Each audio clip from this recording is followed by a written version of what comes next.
debería haber en timina? 10%. Entonces de timina vamos a ver otro 10%. ¿Sí?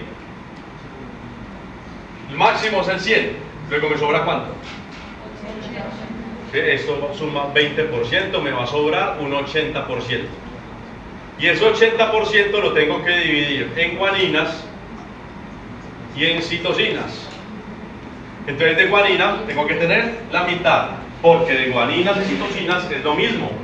¿Sí? Entonces, rápidamente sabría que de guanina tengo 40 y de citocina tengo otro 40. ¿Qué?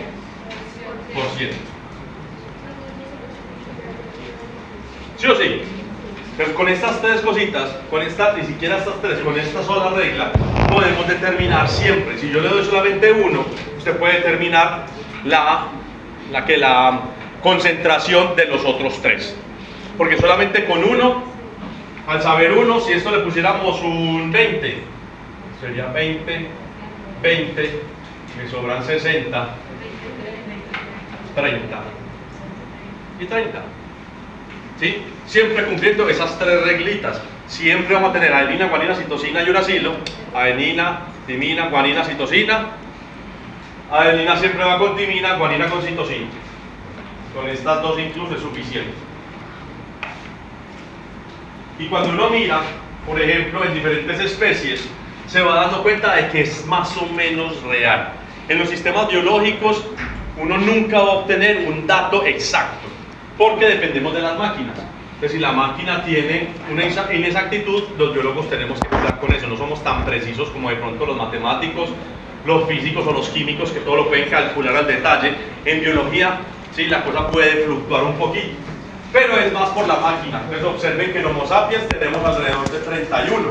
Este punto 5 es que yo le digo que muchas veces varía por las máquinas, por el tamaño de la medición, por la precisión de la medición. ¿Sí? Drosófila, que es la mosquita que anda por ahí en las frutas, 27% de adenina, timina, guanina, citosinas. Este es el maíz, 25 más o menos. Neurospora, que es una bacteria, un virus, un hongo, si no estoy mal, 23, 27. O sea que observen que no es que todos tengamos lo mismo. Todo va a depender de donde uno esté, digamos, del hábitat, un poco de la especie. Si tengo una bacteria que le gusta vivir en un ambiente muy caliente, una arquea, una termófila, ¿sí? Su DNA tendría más adeninas, timinas o guaninas, citosinas. ¿Ustedes qué dicen? Guanina, citosina. ¿Por qué? Porque es más resistente ese DNA, necesita más calor para dañarlo. Una termófila que le gusta vivir a 80 grados se llena de adeninas, timinas, pues su ADN puede sufrir más y se puede abrir mucho más fácilmente, ¿cierto? Si lo llenamos de guaninas, citosinas es mucho más estable y se va a mantener ahí pegado. ¿Vale? Nosotros tenemos alrededor de 30% de adeninas, timinas, somos muy bajos acá, pero no me importa, porque es que nosotros mantenemos una temperatura constante. ¿Cuál es mi temperatura? 37. 37, yo no voy a exponerme a 40 grados porque ya estoy muerto. Y si me bajo a 30 grados también estoy muerto. ¿Sí? Entonces nuestra temperatura es estable y nuestro ADN está relacionado, está adaptado para eso. Pero muchas de las bacterias, por ejemplo, pueden tener altos contenidos de guanina, citosina, precisamente porque su ambiente les obliga a estar de pronto en ambientes más calientes o de poder soportarlos, ¿vale?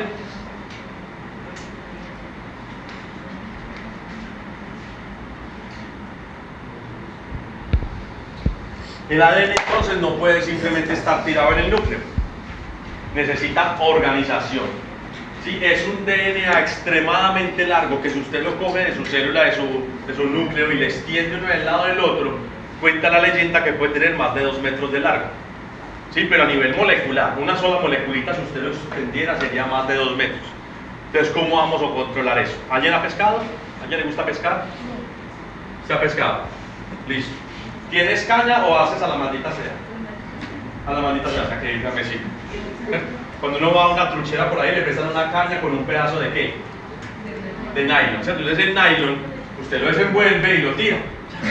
Pero cuando lo traes, se te queda aquí en el piso. ¿Y qué pasa si no lo envuelves bien? Se le enreda, ¿cierto? Lo mismo va a pasar con ese DNA. Es tan largo que si usted lo dejara simplemente suelto, se le enredaría. Y a los que les haya pasado que se les enreda el nylon, ¿cuál es la mejor forma de solucionarlo? ¿Cierto? Usar la tijera y cortar. La célula no se puede dar ese lujo, porque cada vez que hay cortes de doble cadena en una cadena de ADN, siempre se pierde información, siempre. Cada vez que usted sus células está expuesto al sol y hay un corte de doble cadena, o sea que las dos cadenas se rompieron a la vez, por ejemplo aquí, ¡clac! ¿Sí? La célula, para recuperar y volver a pegarlas, tiene que eliminar información hacia arriba, hacia abajo, y eventualmente las puede unir, pero perdió información. Y si usted pierde información, puede estar dañando una proteína, puede estar dañando un sitio de control, puede estar dañando un promotor. Entonces la célula no se puede arriesgar a eso. Tiene que mantenerlo bien enrolladito. Entonces los que hemos pescado a nivel profesional, entonces uno utiliza una caña de pescar larga, bien chingona, lo tira y después lo envuelve. Pero queda envueltico en ese carrete. No se me va a... Sí, entonces cómprate una buena caña, porque se le va a enredar el nylon. Y lo mismo que pasaría, se los aseguro, con el DNA. ¿Por qué no pasa? Porque nunca el DNA está solo. Siempre el DNA está acompañado con proteínas que lo cuidan, que lo protegen, que lo consienten, que lo envuelven, ¿sí? Es el más consentido de todas las células. Entonces, para eso vamos a hablar brevemente de cómo se va a organizar ese DNA, cómo se va a empaquetar. Y eso nos va a permitir al final de la clase hablar un poco de quiénes son los genes que están ahí, cómo los activamos y de cómo la célula decide quién se va a activar y quién no. Entonces el DNA, digamos, esta es una imagen bien parchadita que muestra los diferentes niveles de compactación. Partiendo de un DNA de este tipo, digamos, el DNA puro, básico, que de entrada usted nunca lo va a encontrar así. Nunca usted va a encontrar un DNA desnudo en la célula. Siempre que tiene que estar proteinizado, ¿sí? O sea, en forma de cromatina. La cromatina, entonces, es el DNA junto con las proteínas. Usted nunca en un núcleo va a tener DNA solo. Nunca. Siempre, siempre, siempre, el 100% de las veces, él se va a asociar con proteínas que lo protegen, que lo leen, que lo transcriben, que lo replican, pero siempre va a tener proteínas. Nunca, y póngalo así grandote, usted va a encontrar un DNA libre de proteínas en el núcleo. Usted siempre va a encontrar cromatina. ¿Y qué es la cromatina, señorita? Revise, devuélvalo un poquito ahí en la grabación. Ah, scheiße. ¿Qué es la cromatina, señorita? Aquí está comiendo el lapicero. No sé, pero acabé, sí. DNA más proteínas. Las proteínas que lo protegen, que lo activan, que lo leen, que todo. Nunca tiene usted un DNA sencillo. Siempre está en forma de cromatina. Y entonces vamos a tener por lo menos 5 niveles de compactación. ¿Sí? Este no lo contamos como nivel de compactación porque está el DNA libre 1, 2, 3, 4, 5. Siendo el nivel 1 y 2 común en una célula en interfase, y el 3, 4 y 5 son células que están en división celular, son exclusivos de mitosis. El 1 y 2 siempre está presente, ya vamos a hablar de cada uno de ellos. Entonces este es el nivel, este le vamos a llamar, ahorita le damos nombre, este es el nivel 1, que son los nucleosomas, nivel 2 solenoide, y 3, 4 y 5 pues no les tenemos mucho nombre porque son estructuras que se forman momentáneamente durante la mitosis, y cuando mitosis termina vuelve a estar en nivel 1 o en nivel 2. ¿Sí? Profe, ¿cómo se llama el segundo nivel? Ya voy a hablar de ellos. Estos son los nucleosomas y estos son los solenoides. Solenoides. Solenoides, eso, de hecho se utiliza en electrónica. Entonces, en el primer nivel de compactación, lo que vamos a tener son los nucleosomas.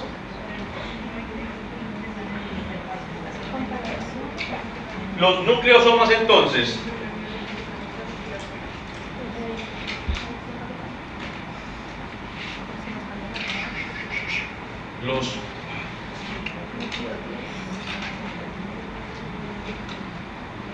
los nucleosomas son básicamente, cuando uno lo ve en el microscopio electrónico se ve algo así.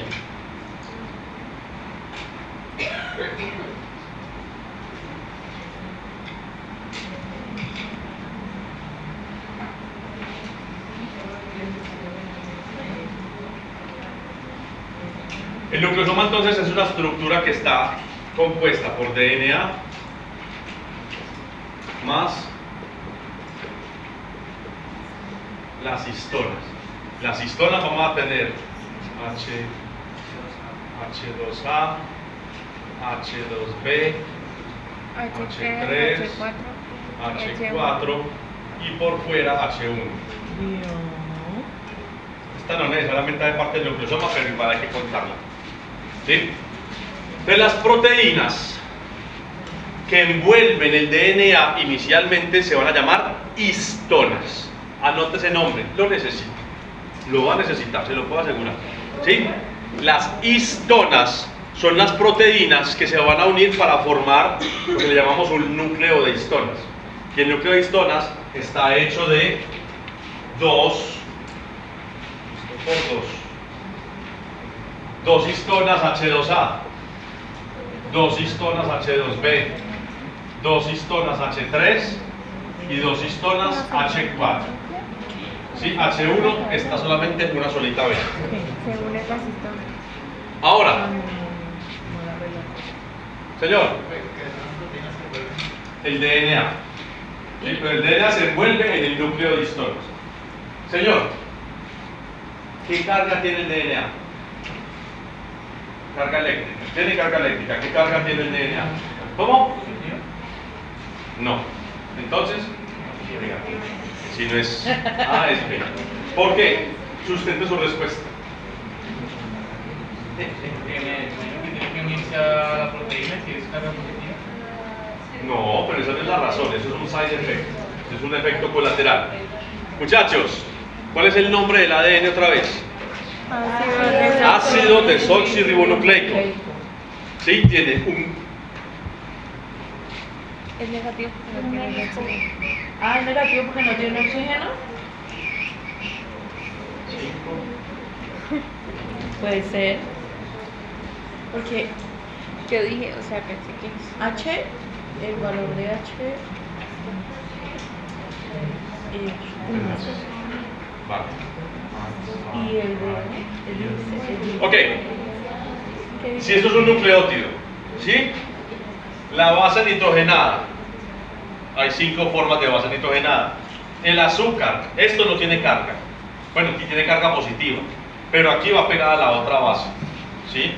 Entonces casi que no termina haciendo nada. El azúcar no tiene carga, en general, pero aquí ¿qué hay? Fósforos, el ácido fosfórico, y los ácidos en general tienden a ser negativos. El fósforo, también les dije que es un átomo muy grande, altamente electronegativo. Él le gusta tragar electrones, le gusta traerlos hacia él. Entonces, esta parte de la molécula de ADN tiene una carga neta negativa. ¿Sí? Tiene carga neta negativa. Si yo pongo dos cosas con carga neta negativa, ¿qué van a hacer? ¿Se atraen? Se repelen, ¿cierto? Entonces, para poder envolver el DNA en las histonas, se tiene que asegurar que estas sean de carga positiva. Todas las histonas, entonces, van a tener una carga neta positiva. ¿Y qué va a hacer el DNA? Si esta, digamos, es el núcleo de histonas, vamos a ponerlo como una hojita por ahora, lo que va a hacer el DNA es entrar, dar una vuelta, 1.8 vueltas y sigue su camino. ¿Sí? Pero él se va a envolver en el núcleo de histonas. Y para eso necesitamos que la histona sea de carga positiva, para aprovechar la carga negativa del DNA. Compañeros, está que se duerme, véngase más para casito. Usted se va a terminar durmiendo ahí, no va a entender nada, entonces no hacemos nada. ¿Sí? Entonces la carga neta del DNA es negativa. Para poderlo envolver, siempre lo envuelvo en algo positivo, porque si no, simplemente se separan y se repelen. ¿Sí?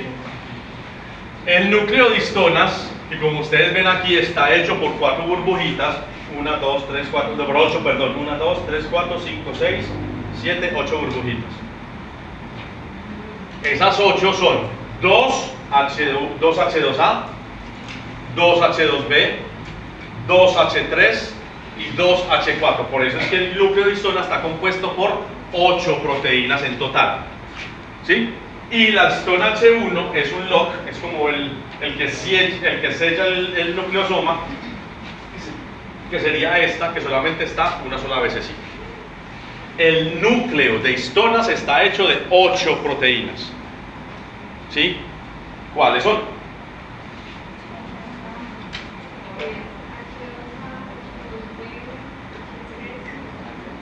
Dos copias de H2A, 2 de H2B, 2 de H3 y 2 de H4. Y eso, pero esa está fuera del núcleo de ¿Pero esa histonas. también es proteína? Todas son proteínas. ¿Vale? Entonces el núcleo de histonas lo que va a permitir es que el DNA se envuelva ahí una vecesita, 1.8 veces, es lo que pasa acá. Entonces entra, da una vuelta y da casi 2 vueltas, por ahí por acá. Y aquí metemos H1 y aquí vamos a tener el núcleo de histonas. ¿Sí? Ese es el nivel 1 de compactación, es el más básico. En ese nivel de compactación, ojo pues, el DNA es funcional. En el nivel 1 de compactación el DNA se puede leer. ¿Por quién? Por las proteínas que lo leen, para generar los mensajeros, En el nivel 1. para generar los RNAs. ¿Sí? Ese DNA, como yo les digo que se ve más o menos así cuando uno lo ve en microfotografías, por aquí se puede leer, por aquí se puede leer, por aquí se puede leer. Entonces, las diferentes partes del DNA están lo suficientemente abiertas para que las proteínas lleguen y contacten y reconozcan lo que hay ahí.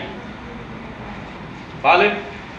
El nivel de nucleosomas entonces es el nivel más básico y está presente en todas las células. Todas las células van a tener que, todas las células que estén expresando algo, cualquier proteína, cualquier mensajero, tienen que tener DNA en estado, digamos, en el nivel 1 de compactación. Si lo vemos, digamos, desde la cristalografía de rayos X, aquí se pueden ver las diferentes proteínas H1, H2, H3, la azul, la amarilla, la verde, la roja. Y afuera se va a envolver el DNA. Profe, tengo una pregunta. ¿Por qué la histona H1 está fuera de... Estos nucleosomas acá se pueden mover. Dependiendo de lo que la célula necesite, por ejemplo, lo va a mover para acá y va a dejar más espacio. ¿Sí? Yo puedo mover estos nucleosomas a voluntad, pero la célula no yo. Pero entonces H1 lo que me va a hacer es, cuando se posiciona, me deja quieto el nucleosoma. Mira que es como un, yo siempre lo relaciono como si fuera un candado. Cuando yo pongo H1, el nucleosoma no se puede mover. Por eso H1 puede o no estar. No hace parte del core de las histonas, simplemente está ahí para cerrarlo. Cuando lo cierro, cuando pongo H1, el nucleosoma se queda quieto. Pero si es un DNA que está transcripcionalmente activo, las histonas se deben mover en posiciones diferentes para poder expresar. En este caso, como es funcional, está activo, ¿a eso se quiere referir? ¿Cómo así? Usted dijo que en el nivel 1 del tratamiento era funcional. Sí, o sea que se puede leer. O sea que en este caso no tiene un H1 porque no está quieto, como dijo usted, sino que se mueve y por eso es funcional. ¿O a eso no se refiere con funcional? Funcional es que lo puedo leer, pero es que está en este estado. Porque cuando lleguemos al solenoide vas a ver que está tan compacto que ya no funciona. Pero el H1 siempre va a estar ahí, lo necesitamos al menos para que se quede quietecito. Al menos, no todos los nucleosomas tienen H1, pero tienden a tenerlo porque si no se le empieza a mover por de lado a lado. ¿Y por qué se El disminuye? H1 es como ¿Disminuye quién? El ADN. que no es lo que se está Se disminuye, ¿cómo así? Ay, dice, disminuye en 6 veces la longitud de la nave. Longitud. Los otros, mira que. Sí, porque ya no tienes un metro, sino que lo envolviste. Los otros. Si se va a entender, entonces parte de esa cosa tan larga se envolvió en el nucleosoma y ya no mide un metro, sino que mide 100 dividido 6, 30 centímetros, digamos, más o menos. Y el nucleosoma solo se forma porque el ADN rodea las histonas. El núcleo de Y histonas. eso en total es un nucleosoma. Sí. DNA más las 8 histonas, vamos a formar entonces el nucleosoma.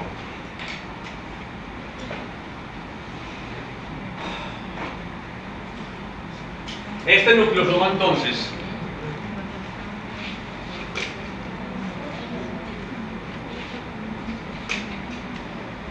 el nucleosoma, como ustedes pueden ver aquí, esto es digamos, la foto, digamos, de un nucleosoma. ¿Qué error hay acá? De una, rápidamente, ¿qué error hay ahí?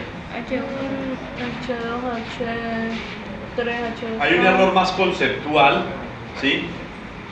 En esa imagen. ¿Cuál será? ¿Que no está el H1? Me falta H1, sí, también, pero ahí lo tiene 1.8 vueltas.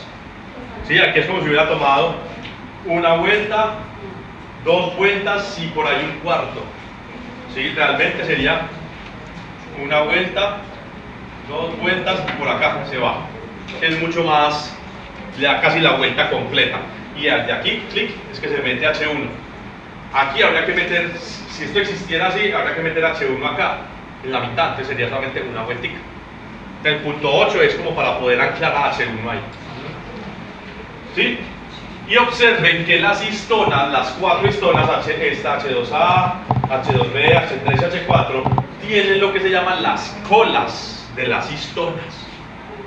Las colas de las histonas tienen un papel fundamental para decidir si ese ADN se expresa o no. El código de histonas es básicamente qué modificaciones posttraduccionales hay aquí en esta proteína. Si ustedes ven, aquí dice MET y aquí dice AC, ¿cierto? Eso significa metilación. Entonces lo que pasa es que la célula modifica la colita, modifica la cola de histonas para cerrar o para abrir el nucleosoma. ¿Cómo así? Ya voy para eso. Dijimos que el ADN es positivo, ¿cierto? Listo. Era negativo. Veo que sí, era porque estaban atentos. Entonces el ADN es negativo. Si esta colita fuera de carga negativa, ¿sí? Ella podría intentar pegarse por acá, pero como es de carga negativa, se abre y deja el ADN y el nucleosoma abierto. Pero si esta colita, o las 4 incluso, yo las cargo de forma positiva, ¿qué va a pasar? La cola va a envolver el nucleosoma y lo va a cerrar. ¿Sí? La histona, el núcleo de la histona es positivo. El DNA se va a envolver ahí sí o sí, no pasa nada. Pero para cerrarlo o para abrirlo, la célula lo carga positivo o negativamente. ¿A quién? A las colas de las histonas. Y esto es epigenética. Si yo cargo la histona con una carga neta positiva, ¿se va a pegar o va a repeler al ADN? Se va a pegar, ¿cierto? Se va a tender a unir a él. Entonces cuando yo cargo positivamente las colas de las histonas, esto literalmente lo que hace es envolver al nucleosoma y lo cierra, ya no deja que se mueva, ya no deja que se exprese, lo inhibe. Pero si yo cargo estas colas con una carga neta negativa, ella va a repeler al ADN y el nucleosoma va a estar abierto y se va a poder mover. ¿Sí? El código de histonas es como la célula carga la colita de H2, la de H3, la de H4 y la de H2 a la vez. Todo eso lo va a cargar positivo o negativamente y dependiendo de lo que haya ahí, la célula va a decidir, este DNA está cerrado, no lo puedo transcribir. Este DNA está abierto, lo puedo transcribir. Este DNA es un promotor, es un cuerpo del gen, es lo que ustedes quieran. Lo vamos a marcar a partir de estas colas. ¿Sí? Entonces el código de histonas lo que me dice es la función del DNA.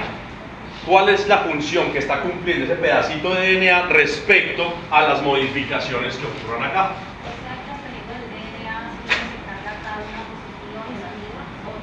Dependiendo del DNA, ¿cómo así? O dependiendo de la célula. De la célula también. A ver, imaginen esto. Cuando usted fue creado, ¿sí? Cuando cada uno de ustedes fue creado, cuando su papito, su mamita se juntaron y el óvulo y el espermatozoide se unieron, usted fue creado en ese momento, ¿sí o qué? Su configuración genética se creó en ese momento. Cuando usted fue creado, todos sus genes que tiene en este momento estaban activos. Todos. Porque esa célula que recién se creó, esa célula recién fecundada, es totipotente, puede convertirse en cualquier célula de su cuerpo.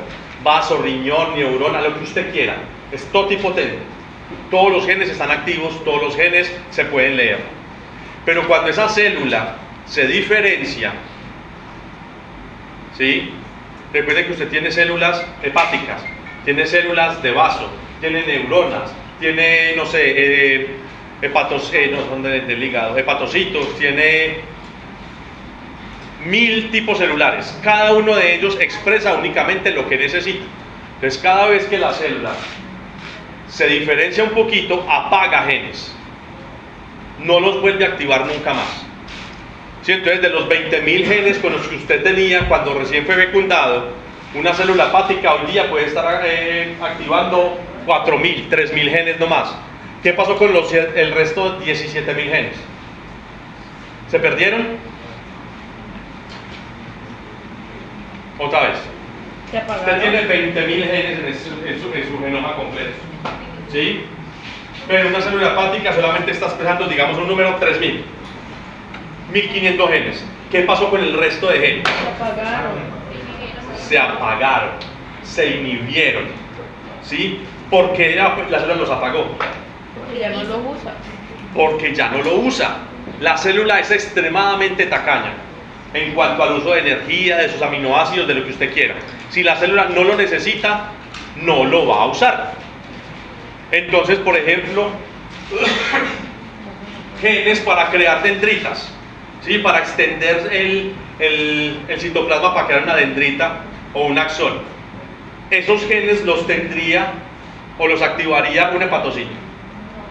No los necesita, ¿sí? Los apagó. Y una célula, no sé, una neurona necesitaría genes para, no sé, detoxificar alcohol. No, lo necesita hígado. Entonces, dependiendo de lo que la célula necesita, utiliza y mantiene activos solo los genes que necesita. El resto los apaga. Y esto es una forma de apagar los genes. Entonces, los genes que no necesito, los envuelvo en nucleosomas, los super enrollo y los dejo ahí guardados. No se van a ir, no se van a romper, no se van a perder, simplemente se van a desactivar, ¿sí? Entonces, lo que hace la célula es, si el gen está activo, entonces va a poner aquí marcas negativas para mantener las colas abiertas. Y si el DNA debe estar inactivo, le pone marcas positivas o negativas. Positivas, para que la cola distona cierre el nucleosoma y ese gen se inactivó, no se va a volver a abrir. Las plantas pueden hacer eso. Usted puede coger un pedazo de hoja de ese árbol, lo pone en el medio adecuado y puede sacar un árbol nuevo. Puede sacarlo, primero se llama un callo, y ese callito usted lo estimula con unas hormonas, y ese callo empieza a sacar hojas, empieza a sacar tallos y empieza a sacar raíces. Pero si yo le saco a usted una célula de la piel, yo no puedo volver a crearlo usted. ¿Cierto que no? ¿Por qué? Porque muchos de sus genes de su piel ya se desactivaron y no los puedo volver a abrir. Se desactivaron. Una de las formas más importantes es cargando de forma positiva las colas de las histonas, y el DNA se cerró, ¿sí? En mi doctorado yo estaba trabajando con hepatitis, pero había un compañero que estaba trabajando con el gen BRCA, que es un gen de cáncer de seno, que está relacionado con cáncer de seno. Cuando ese gen se daña o se inactiva, es muy probable que a la portadora le termine dando cáncer de seno. El que estaba haciendo, a partir de herramientas epigenéticas, le cambiábamos la carga a las histonas que hacen parte de ese gen y mirábamos si el gen se activaba o no. Y sí lo podíamos hacer. Cuando yo fuerzo el sistema y llevo una maquinaria molecular para que abra las histonas, ese gen se volvió a reactivar. ¿Sí? Pero en condiciones normales no. En condiciones normales lo que está activo se desactiva, pero nunca para el otro lado. Nunca lo que está inactivo se vuelve a activar. Y es una forma también que tenemos los eucariotas de protegernos de pronto contra... Esto sería muy común, por ejemplo, si usted fuera con la reproducción asexual. Sí, en la reproducción asexual básicamente se hace un clon del padre, pero nosotros no nos podemos clonar. Nosotros nos reproducimos a partir de la combinación de dos genomas, de un padre y una madre. Entonces esto está prohibido para los eucariotas, volver a reactivar genes apagados. Las plantas lo pueden hacer, pero en los animales, en los, digamos, animales desde las esponjas hasta las ballenas no podemos reactivar los genes. ¿Qué se hizo para clonar a Dolly? Que fue la oveja clonada. ¿La han escuchado? Sí. ¿Sí? Hay una ovejita que por allá en los 90 cogieron células de la piel de una oveja, le quitaron el núcleo y se las metieron a un óvulo sin núcleo y le metieron el núcleo de la oveja vieja. Pero eso fue un problema gigantesco porque muchos de los genes de la oveja adulta ya estaban desactivados. Entonces hubo que tratar ese DNA, hubo que tratar ese núcleo de forma tal que volviera a activar todos los genes que ya tenía inactivados. ¿Eso es claro? ¿O alguien se perdió en esta partecita? Entonces, en el nivel 1 y el 2, básicamente, las colas de las histonas, esto hace parte de la epigenética, de cómo la célula controla la expresión génica. Si las colas de las histonas están abiertas, hay expresión. Si las colas de las histonas están cerradas, se inhibe. Si las colas de las histonas están cargadas positivamente, se inhibe. Si están cargadas negativamente, se activa. Entonces voy a tener, por ejemplo, cargas en epigenética. Voy a tener metilaciones, carga positiva, acetilaciones, esto es carga negativa, fosforilaciones, carga negativa, sumonilaciones, ubiquitinación. Esta es, digámosle, más o menos, porque dependiendo, dos por lo menos, muchachos, por lo menos 5 marcas diferentes puedo hacer sobre estas colitas. Y en cada una de estas posiciones puede ir una ME, una AC, una fosfo, una sumo o cualquiera de ellas. ¿Cuántas combinaciones tengo? 5, 10, 15, 20, 25, 30, 35, 40, 45, 50, 55, 60, 65, 70, 75, 80, 85, 90, muchas más de 100 combinaciones posibles de las diferentes posiciones en las que se pueden poner con las diferentes marcas que hemos descubierto. Seguramente faltan más. Estas no son las únicas, seguramente falta mucha más investigación. Pero una sola marca en alguna de ellas, por ejemplo esta, la metilación en la histona 3, posición 70 y tanto. Ahí, muchachos, puede ser un solo trabajo de un estudiante de doctorado. Es tan complicado trabajar con eso que casi siempre un estudiante se centra en una sola marquita, en una sola posición. Entonces el código de histonas todavía no lo tenemos descubierto. Cada vez que sale una tesis, cada que un estudiante hace algo, se aplica un poquito de información, pero no tenemos el código de histonas completo y no sabemos cómo todavía controlarlo nosotros mismos. Sabemos, yo las puedo buscar en el DNA, identificar mi gen, tu gen BRCA está acetilado, preciosa. Si está acetilado es porque tiene carga negativa. Entonces, ¿está activo o está inactivo? Activo. Está activo, entonces tú tienes tu gen BRCA, estás protegida. Pero si yo te digo, tu gen BRCA está metilado, Positivo. está cargado positivamente, entonces seguramente tu gen BRCA está inactivo y eres susceptible al cáncer de seno. ¿Sí? Más o menos es la cosa. Esto tiene muchas aristas y muchas cositas muy pequeñitas, pero más o menos es la idea general, señor. ¿El CRISPR no se podría activar? CRISPR, una modificación, CRISPR es una edición genética. Yo la puedo modificar para hacer edición epigenética. CRISPR, junto con alguna otra molécula activada como la P300, la P300. Eso se llama edición epigenética, lo que yo hice en mi doctorado con hepatitis B. Yo cojo CRISPR, lo utilizo para ir al sitio, pero en vez de que corte, le pegué P300 de hecho, ¿sí? Y activé genes, pero en hepatitis B.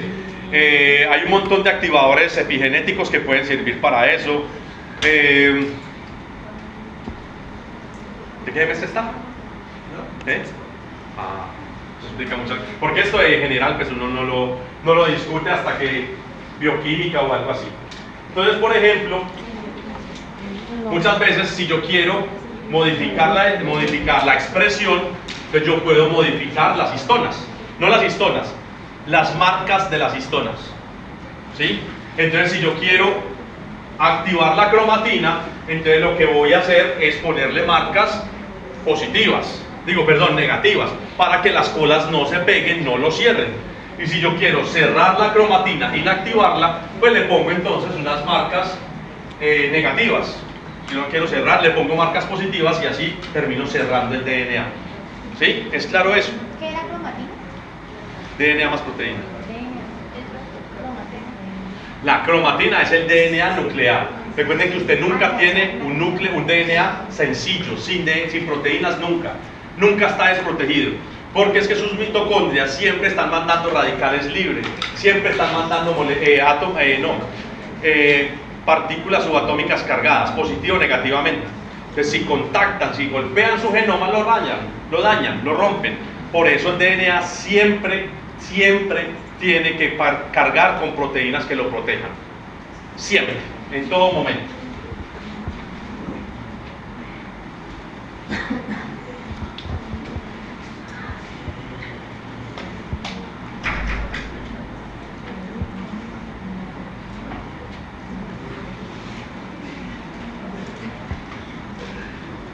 Podemos llamarlos solenoides. Ustedes de pronto son muy pelados, no les ha tocado, pero a ustedes les tocó alguna vez ver un teléfono con cordón. Sí. ¿Sí? Ah, no son tan pelados entonces. Ya no se vende. Pero entonces si ustedes ven ese teléfono con cordón, es básicamente eso, ¿cierto?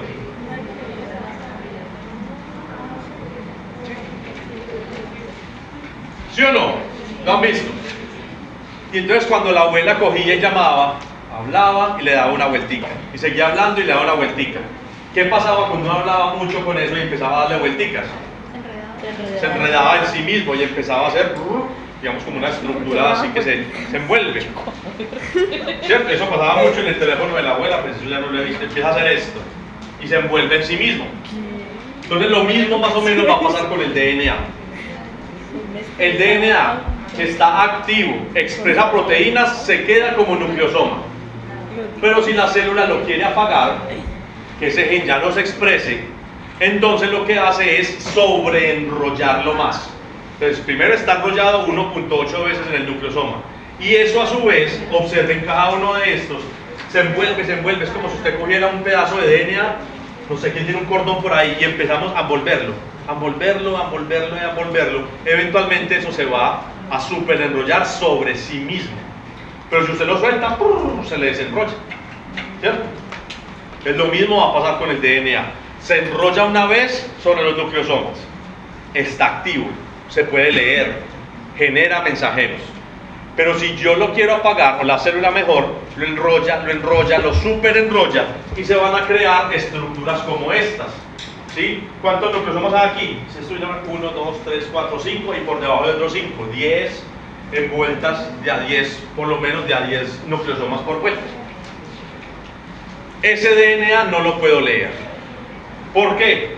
Porque lo que está aquí en el nucleosoma y que queda dentro del nucleosoma, del solenoide, no puede ser accedido por ninguna proteína.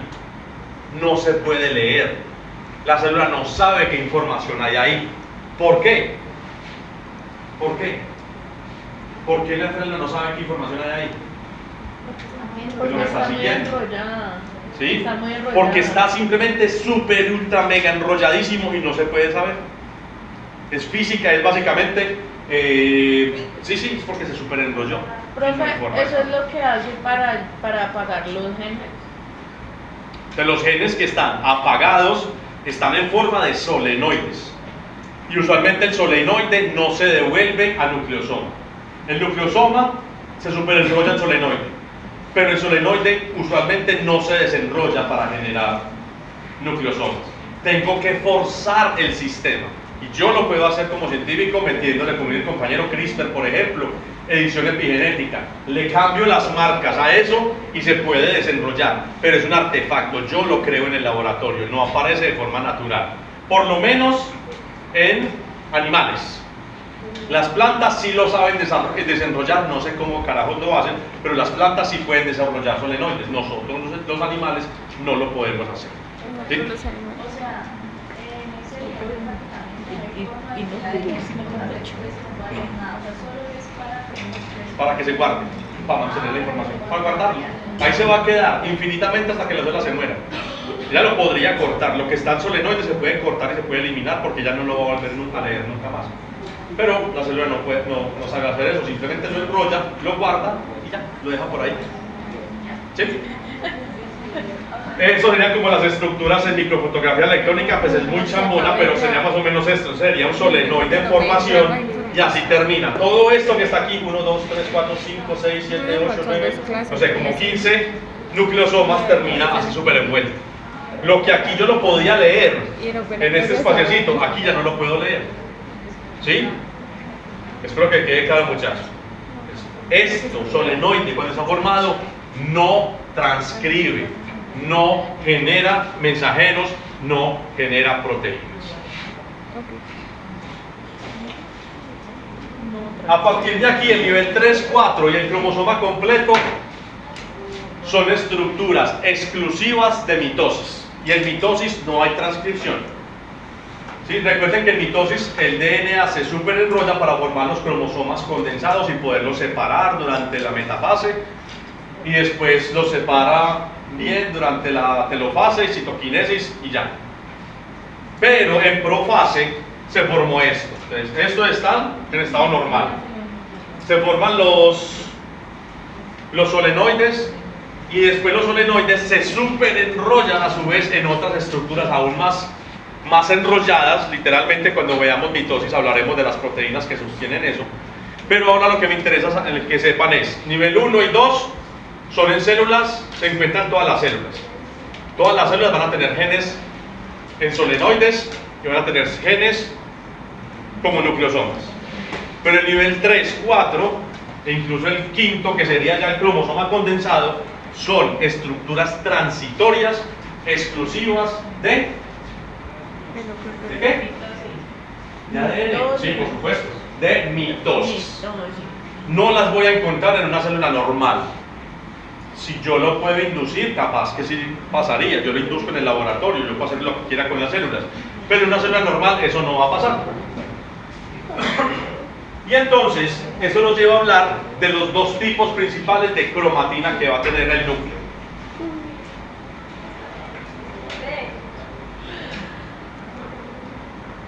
La cromatina, otra vez, ¿qué es cromatina, señorita?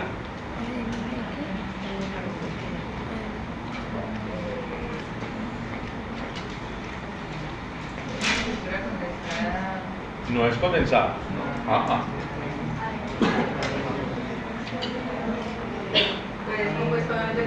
ADN con proteínas. Solamente ADN no existe, nunca tienes ADN solo, póngalo ahí. Nunca, así grande, con rojo. ¿Sí? Nunca usted va a tener un DNA solito. Entonces siempre va a estar asociado a proteínas. DNAs activos y DNAs inactivos. ¿Sí?